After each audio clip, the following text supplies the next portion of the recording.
Bueno, aquí estamos, 5 minutitos pasaron de las 8 de la mañana. Bueno, por suerte ya está aclarando. Una mañana linda vamos a tener en la ciudad de Rosario. Estamos alrededor de los 7 grados. Bueno, vamos a conversar con la doctora. Le vamos a preguntar bien el apellido, si es Becherucci o Beccherucci.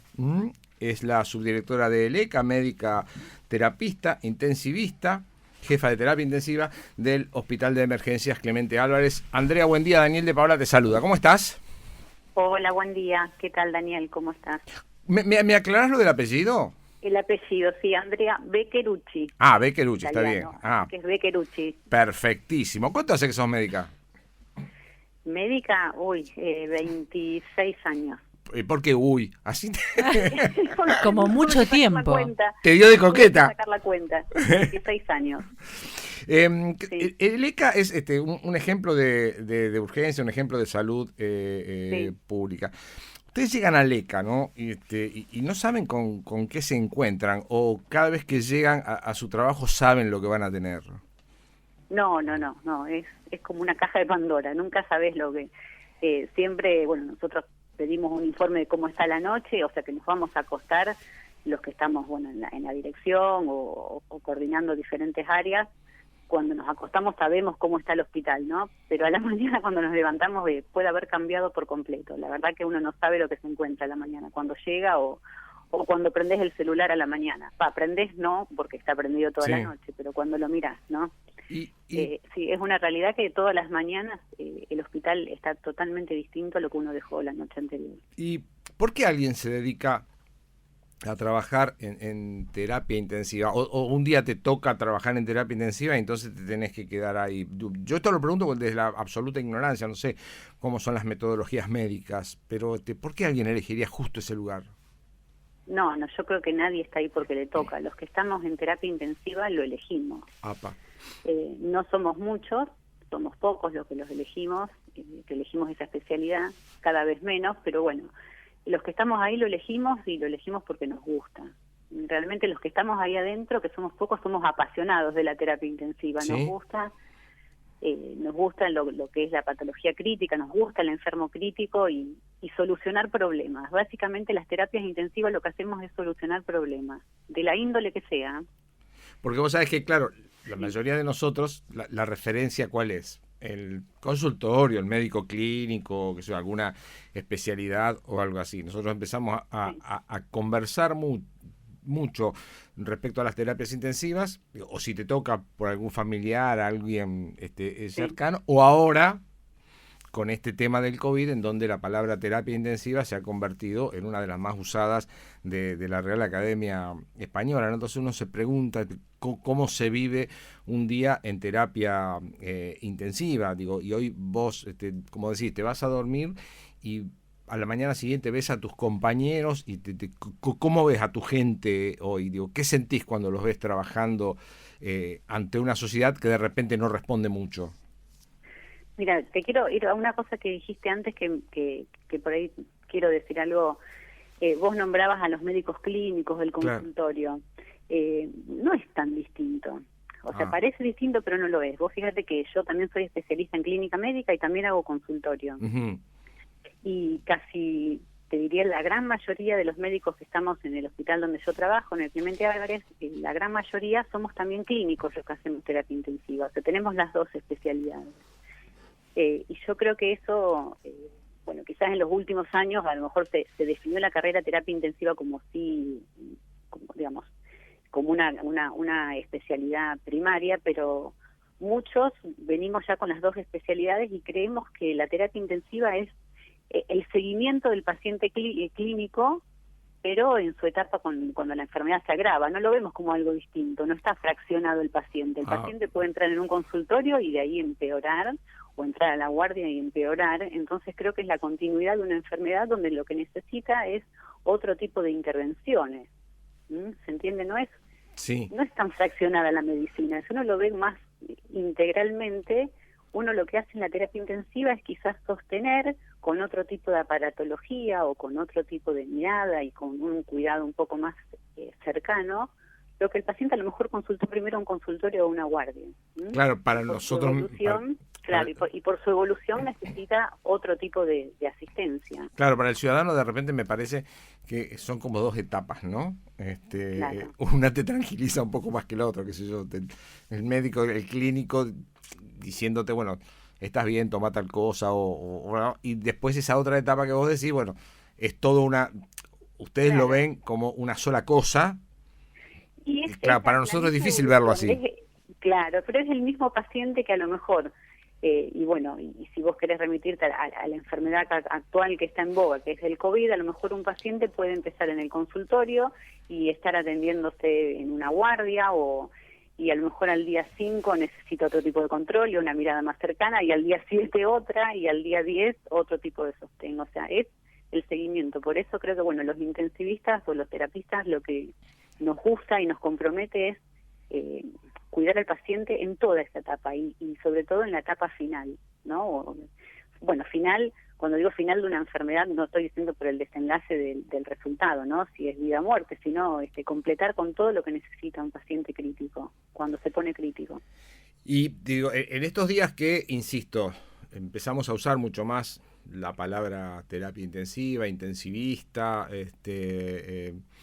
camas críticas y todo esto, y vuelvo a la pregunta, ¿algo estamos haciendo mal, según tu opinión, para que ustedes estén con tanto trabajo? Yo creo que la sociedad no se está cuidando. Creo que la sociedad ya se cansó de cuidarse, y bueno, hay no digo toda la sociedad, hay una gran parte de la sociedad que cree que no le va a pasar, que no le va a tocar, sobre todo los jóvenes, ¿no? Se creen que son inmunes y que no son vulnerables. Y bueno, creo que esa parte de la sociedad es la que no se está cuidando y es la que nos está llevando de que haya cada vez más números de pacientes críticos. Vos sabés que el otro día conversaba con un colega tuyo, porque, claro, al no hablar tanto de las terapias intensivas hace un tiempo, uno no referenciaba que las terapias intensivas eran limitadas también. Entonces uno, claro, pasó a terapia, no, lo llevaron a terapia. Digo, una cosa, antes del COVID, digo, ¿no? Entonces, qué sé yo, uno veía como que la terapia intensiva era un lugar infinito. Qué sé yo, entraba uno, salía uno, y ahora descubrimos que no. Claro, y que siempre fueron limitadas, o sea, claro. siempre la ciudad de Rosario, bueno, hablo por lo que conozco, pero siempre el número de camas fue finito y siempre se jugó o se trabajó con la cama caliente, como que lo que ustedes nombran siempre ahora, pero si esto fue siempre así, nunca, bueno, lo que pasa es que ahora hay una patología que ataca a toda la población y estamos todos vulnerados a eso, pero sí, es así, siempre fue así. Vos me decís que, bueno, yo entiendo también que hay todo un sector de la sociedad que no se está cuidando. Yo tengo mi visión de cómo estamos comunicándole a ese sector de la sociedad. Yo creo que le estamos comunicando mal. Esto también lo he discutido con colegas tuyos. Creo que el tipo de comunicación que nosotros hacemos por canales tradicionales a ese sector no le llega porque no utiliza esos canales tradicionales, entonces hay que llegarles por otro lado. Ahora, aún con esta realidad, digo, ustedes están trabajando en ese lugar salvando vidas, ¿no? Y quiero meterme en lo más profundo de un médico. No sé cuántas camas habrá en una terapia, no sé, 10, 15 camas, una cosa así. ¿Tenés 10 enfermos Sí, más camas hay? Y más camas, sí, la verdad que desde el año pasado se han incrementado, entonces lo que era habitualmente antes en cualquier institución tener, digo un número, 10, 14 camas, hoy se han hasta diría triplicado el número de camas, o sea, diría que ahora las instituciones y los hospitales casi la mitad de sus camas son camas críticas hoy.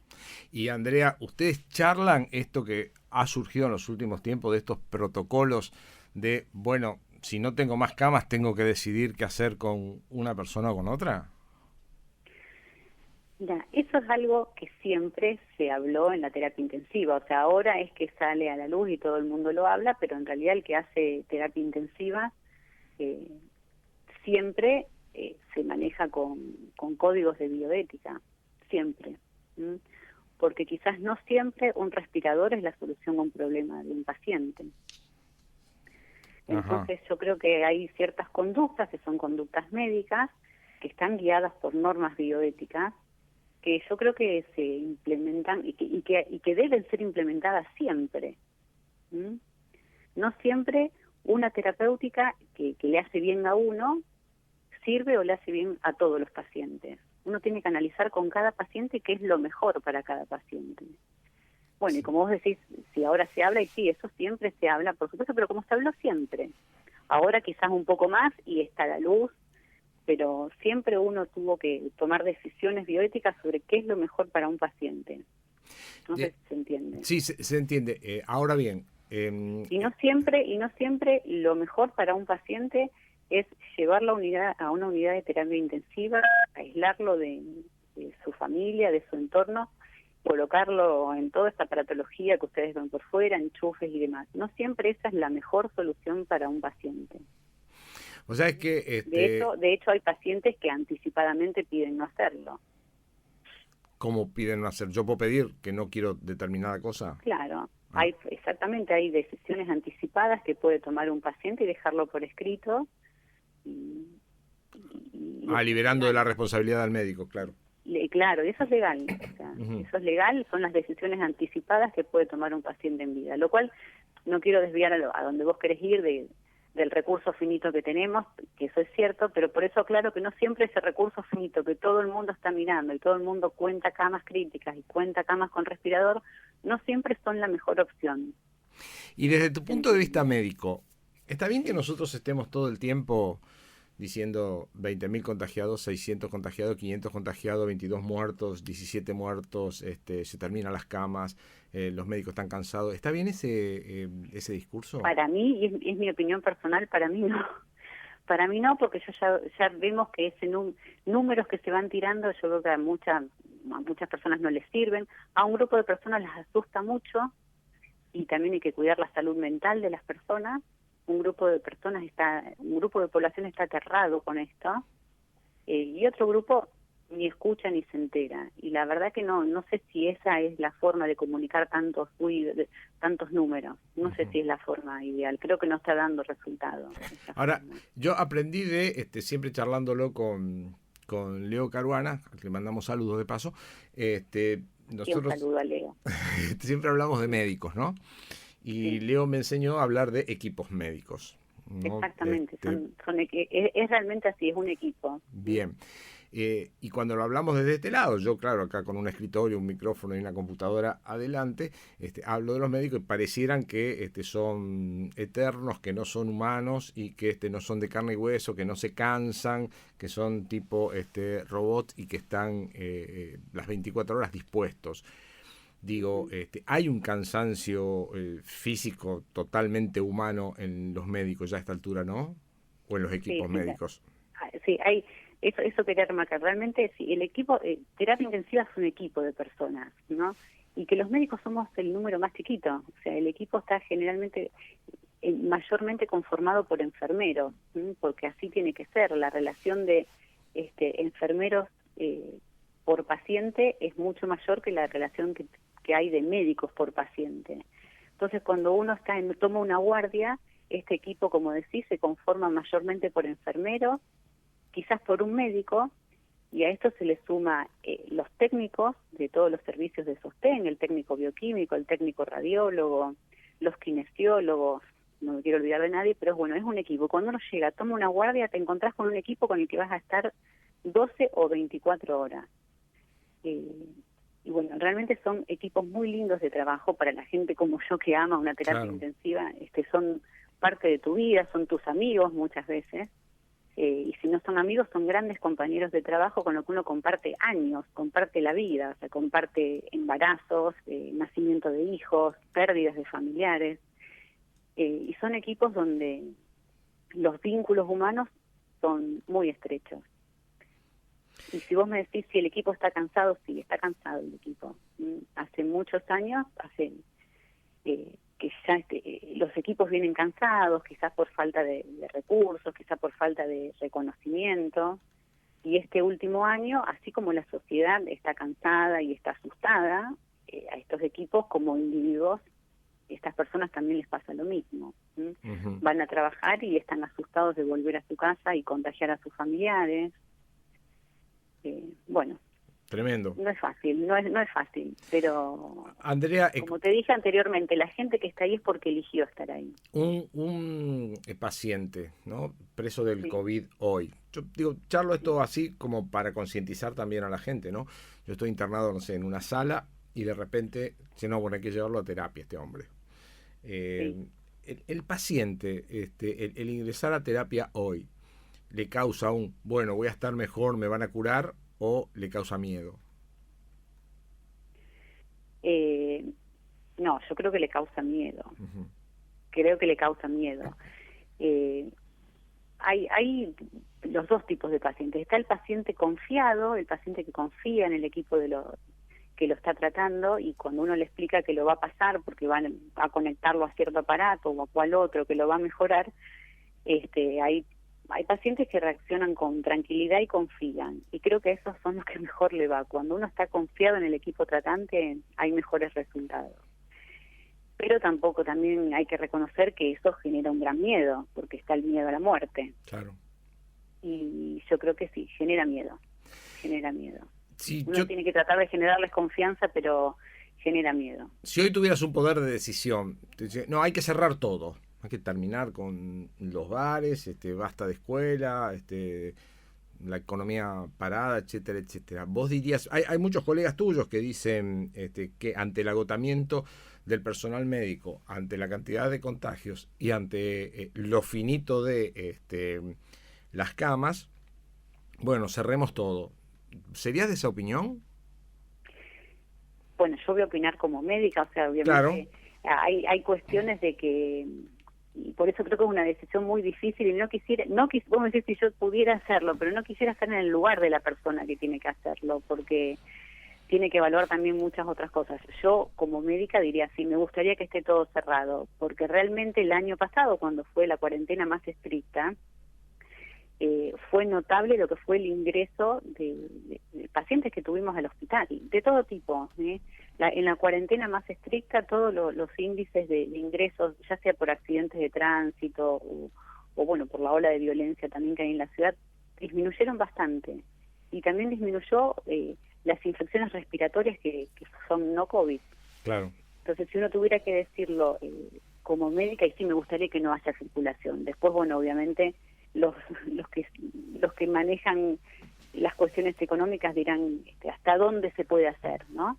Hasta dónde uno puede hacerlo, pero sí, como una medida sanitaria debería ser.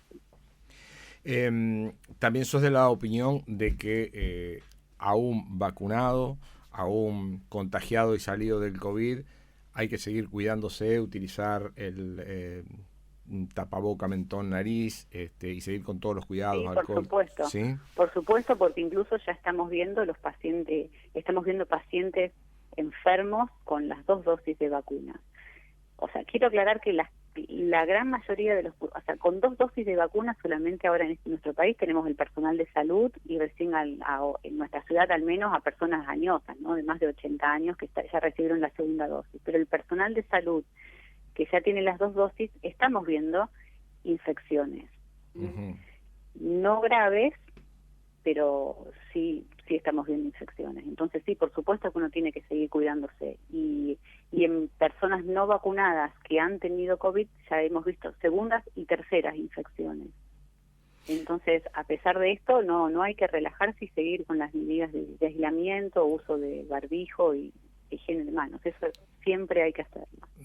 Estas reinfecciones que vieron en segunda y tercera reinfección, ¿de gravedad o ya son...? En pacientes no vacunados, algunas sí han sido graves. En no vacunados sí han sido graves. ¿Sí? Incluso en segundas o terceras más graves que las primeras.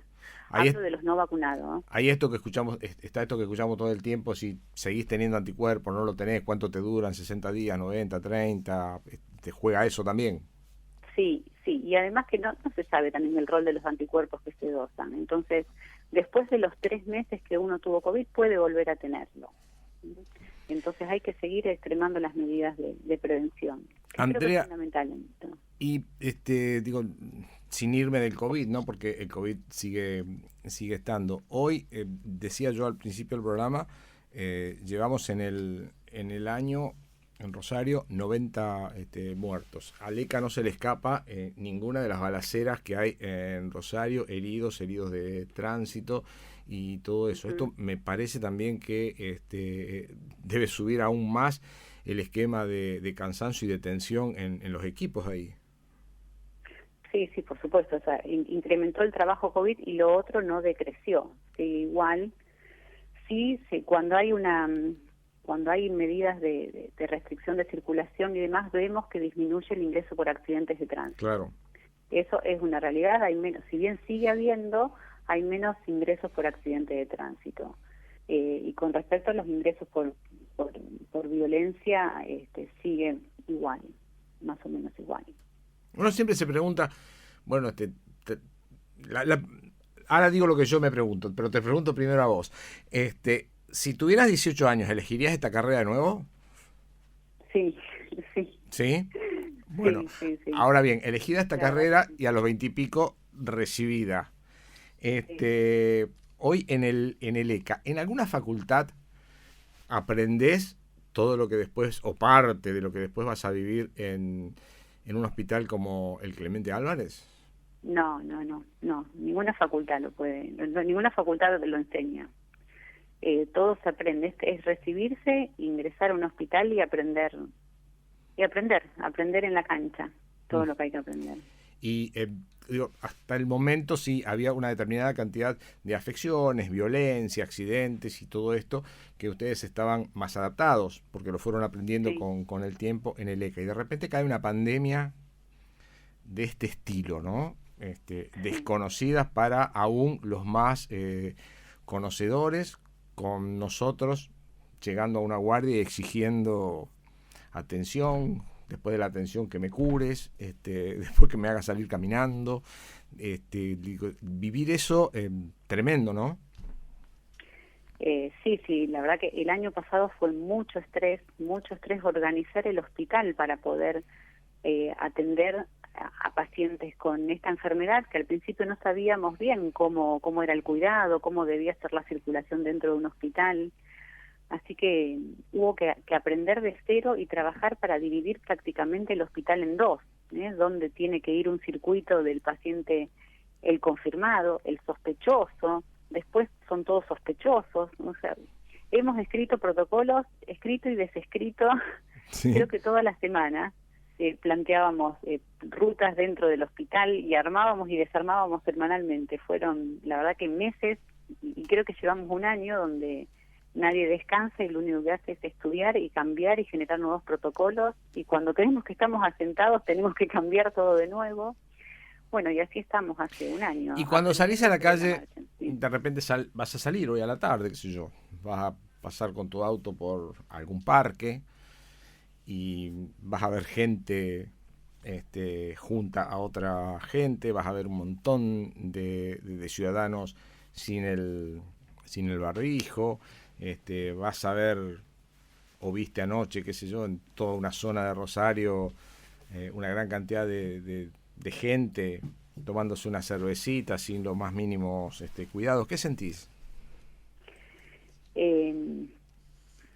Bueno, siento que hay gente que vive diferentes realidades. Son diferentes realidades. Y yo sí escucho que la gente se queja porque abre o no abre un gimnasio, y digo, si supieran lo que pasa dentro del hospital. Pero bueno, hay gente que no quiere saber lo que pasa dentro de un hospital. Hay gente que mira lo que le pasa a ellos solamente. Creo que dentro de eso también hay mucho egoísmo en la sociedad. Uh-huh. Y bueno, siento eso, que me gustaría que la gente fuera más empática y viera no solamente cuáles son las necesidades de ellos, que ojo, que la semana que viene pueden ser las mismas necesidades que ellos, tener que tener asistencia, ¿no? Ellos o sus familiares. Uh-huh. Yo pediría eso, un poco más de empatía, un poco más de mirar más allá de lo que uno necesita, ¿no? Y mirar lo que necesita el otro. Bien. Andrea, te agradezco muchísimo este ratito con nosotros. espero que esto le haya servido a un montón de gente. Queríamos ver lo que sentían los médicos desde adentro. Creo que fuiste mucho más que clara. Me parece que dura también, ¿no?